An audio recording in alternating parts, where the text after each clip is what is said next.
Pour Coworking Channel, donc nous sommes aujourd'hui à Rouen et nous découvrons donc un espace de coworking, No Coworking. J'ai à mes côtés Pascal Givon, le cofondateur. Bonjour. Bonjour. Alors évidemment, ce matin, nous avons rencontré une entreprise qui est Eftel, qui est justement en fait une société qui développe des applications et notamment une application pour les espaces de coworking. Et d'un point de vue historique, le premier client notamment d'Eftel pour la solution de logiciel Cosoft était No Coworking, c'était vous. Exactement, on a écrit le cahier des charges ensemble en début 2015, en prévision de l'ouverture d'octobre 2015 à Rouen. Et depuis, Cosoft nous accompagne sur chacune des ouvertures et on gère aujourd'hui une communauté d'environ 2000 coworkers sur l'outil.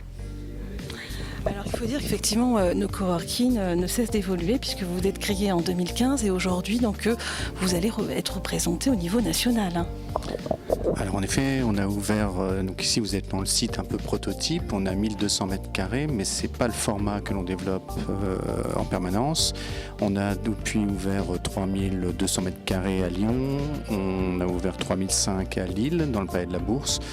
On a ouvert, on est en train d'ouvrir, nous ouvrons en février, les visites commencent en fin de semaine, le site de Marseille sur le Vieux-Port pour 3000 m². Et en fin d'année 2020, nous allons ouvrir 4000 m² à Bordeaux sur la Garonne. En effet, donc là on a de très très grandes surfaces, ce sont des bâtiments, puis en plus dans des lieux plutôt historiques.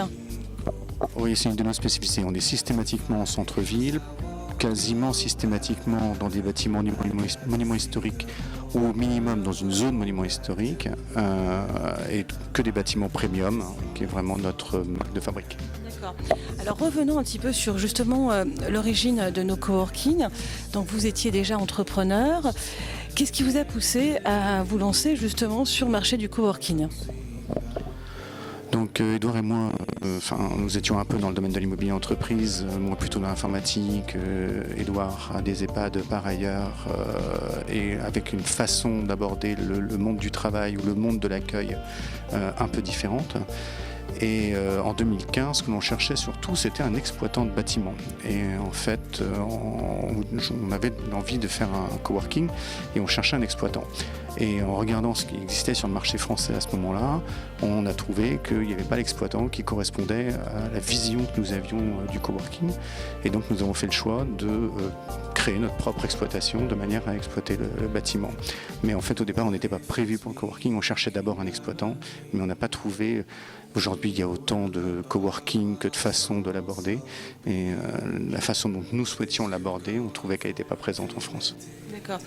Oui, en effet, vous êtes assez spécifique. Donc c'est vrai que pour moi qui le découvre aujourd'hui, donc cet espace, on est dans un produit, ou un service assez haut de gamme, premium, comme vous le disiez. Pas haut de gamme. Il y a des gens qui sont du domaine du haut de gamme, notamment à Paris. Je pense qu'on ne fait pas partie, parce qu'on n'est pas sur ces tarifs-là et qu'on n'est pas situé dans ce monde-là. En revanche, on est quand même sur un positionnement plutôt premium, que ce soit en service ou en produit immobilier. Et quel est justement la type de clientèle, les types de structures? C'est très généraliste, vos coworkers? Alors ça, c'est une volonté chez nous. Il n'y a pas de spécialité. On prend tout le monde, ça va autour de la table. Je vois des étudiants, une dame qui vient de passer un doctorat en médical. Il y a vraiment tous les métiers. On accueille beaucoup d'étudiants parce qu'on a des partenariats avec des associations étudiantes comme Pépite que l'on accueille à peu près sur tous nos sites. Mais ça va, donc l'indépendant évidemment, dans les espaces et puis nomades plus classiques, c'est la clientèle d'origine d'il y a 4 ans.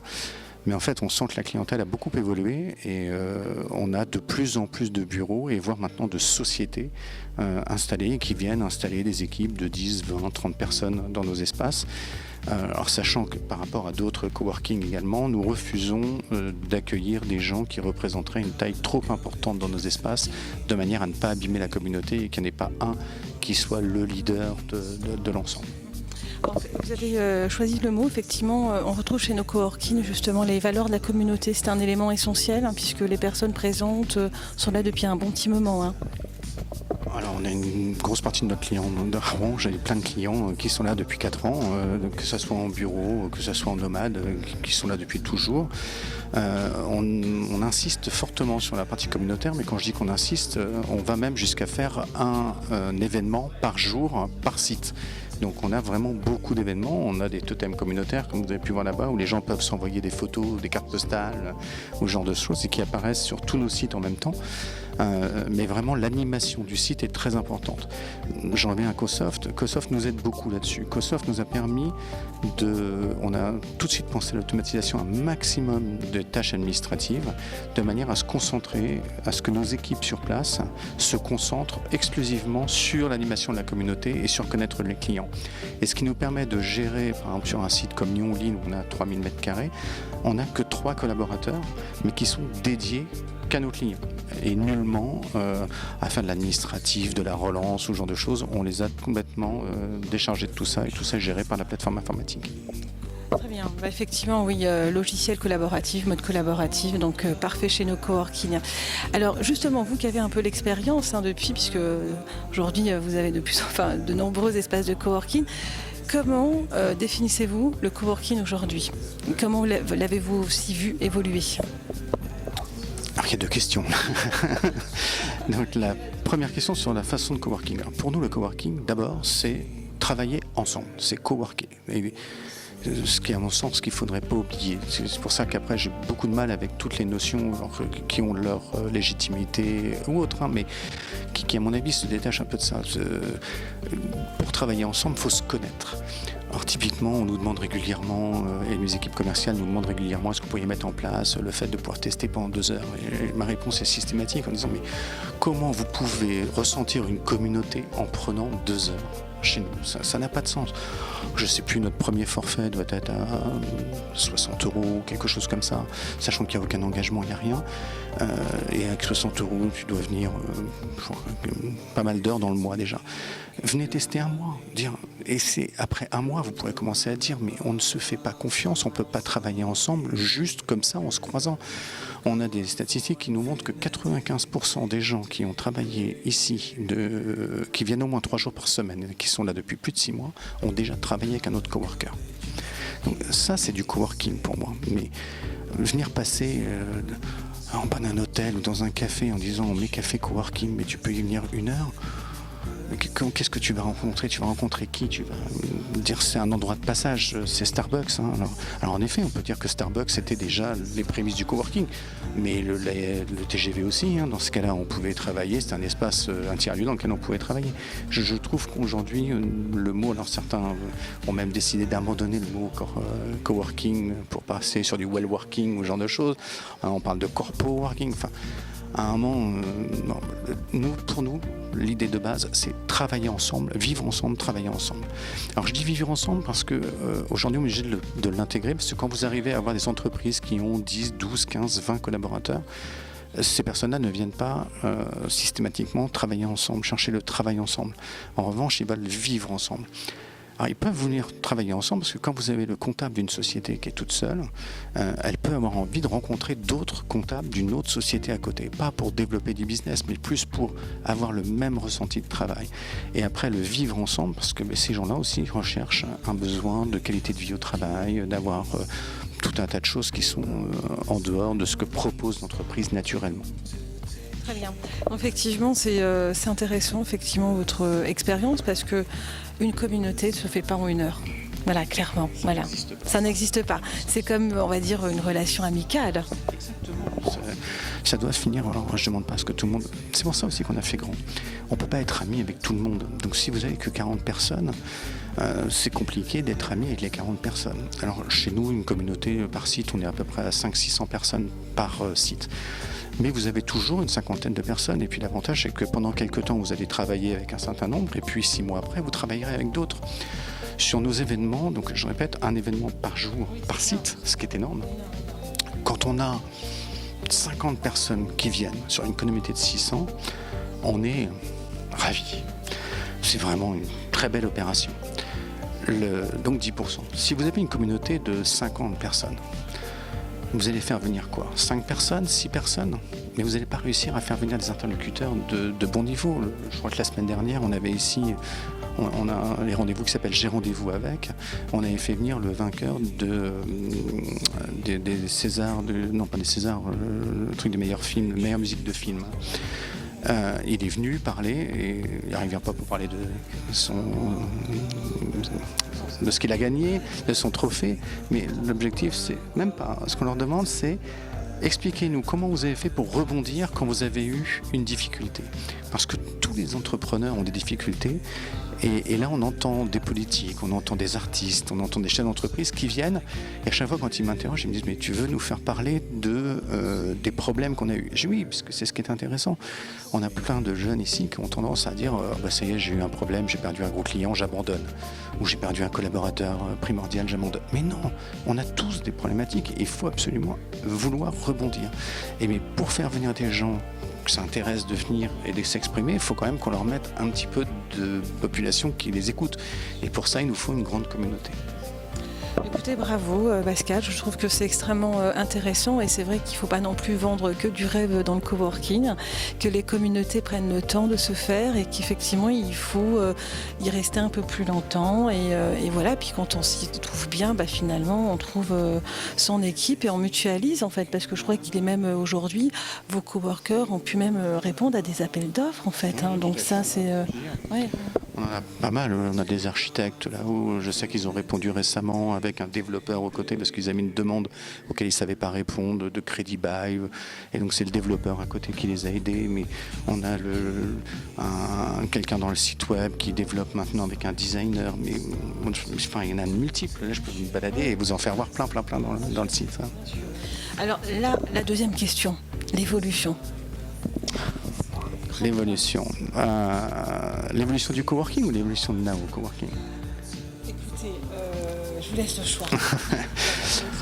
Je pense que dans l'évolution du coworking, il va y avoir... Aujourd'hui, le mot est trop galvaudé, donc il va falloir qu'il se passe quelque chose pour... soit il va être réglementé, parce qu'il y a des problèmes de sécurité. Je vois un certain nombre de sites, salles de réunion, des salles de 70 personnes qui ont une sortie de secours. Enfin, on voit des choses qui personnellement me font peur. Vous savez qu'à Rouen, on a eu un énorme sinistre où il y a eu pas mal de gens qui sont décédés, donc on est très sensible à la sécurité et j'ai peur. Très honnêtement, je vois certaines fois des sous-sols qui sont aménagés en coworking, mais où il n'y a pas de sortie de secours, et tu te dis mais comment ça va finir ? Aujourd'hui, des grands groupes appellent coworking un peu tout et n'importe quoi. Je crois avoir entendu l'autre fois que La République En Marche avait loué un bâtiment de coworking. Ils sont tout seuls comme locataires. Il faudra qu'on m'explique où est la notion de coworking. On est peut-être plutôt dans le bail précaire que dans la notion de coworking. Bon. Donc je pense que tout ça va devoir évoluer, mais c'est tout nouveau, c'est quand même assez récent encore, donc il va falloir que ça évolue. Et puis il y aura peut-être 3-4 tendances générales, parce qu'aujourd'hui je pense que personne n'est capable de dire la bonne version c'est celle-ci ou c'est celle-ci. Maintenant, concernant Nao Coworking, donc nous on a pour vocation de se développer dans les 10 plus grandes villes de France.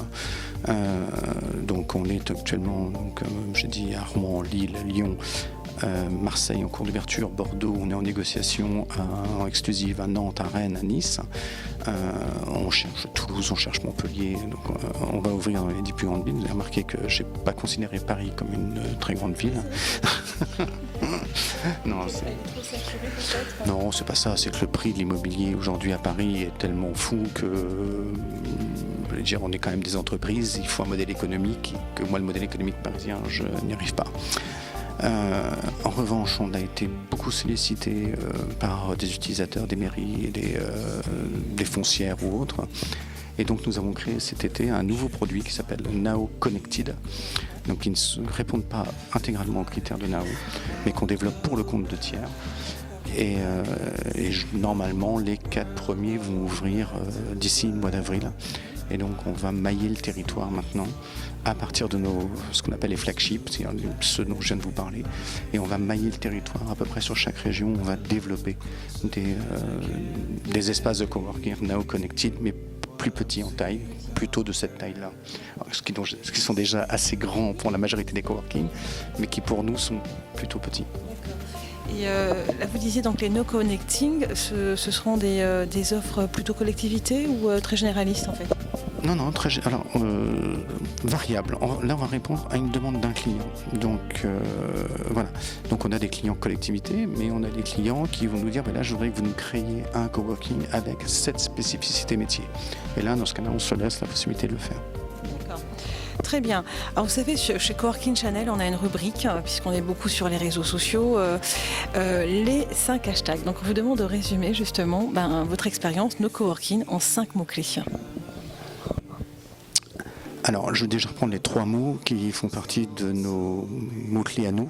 C'est l'agilité, la bienveillance et l'audace. Ça, c'est vraiment nos 3 mots à nous. Ensuite, je pense que premium, parce que ça nous correspond pas mal. Et le dernier, qui devrait peut-être être le premier, c'est coworker.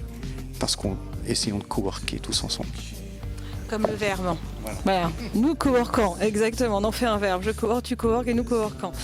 Alors juste aussi une dernière petite question. On a aussi beaucoup de jeunes porteurs de projets, des start-upers qui se lancent dans cette magnifique aventure d'entrepreneuriat. Vous êtes un homme d'expérience, donc entrepreneur déjà depuis peut-être plus d'une dizaine d'années, clairement plus. Quel serait votre conseil, un ou 2 conseils, une phrase pour justement ces porteurs de projets? Un conseil en une phrase, c'est très difficile. Et puis je vais à contre-courant de tout ce qui se fait actuellement. Je vais faire le vieux, c'est pas grave. Je le fais plutôt pas mal. C'est bien les levées de fonds, on en entend parler tous les jours, etc. Mais il faut peut-être revenir un petit peu aux réalités et qu'est-ce que vous vendez? Est-ce que vous avez vraiment un produit à vendre? Est-ce que vous avez des clients qui veulent l'acheter? Et est-ce que c'est rentable? Si vous n'avez pas au moins ces 3 mots-là qui peuvent se réunir, qui est Facebook, ça fait rêver, mais c'est pas tout le monde. Je pense que franchement, un produit, un client, et que ça soit rentable, c'est indispensable pour pouvoir durer. Merci pour en tout cas vos conseils. Pascal Givant, c'était pour Coworking Channel en direct de No Coworking à Rouen. Au revoir.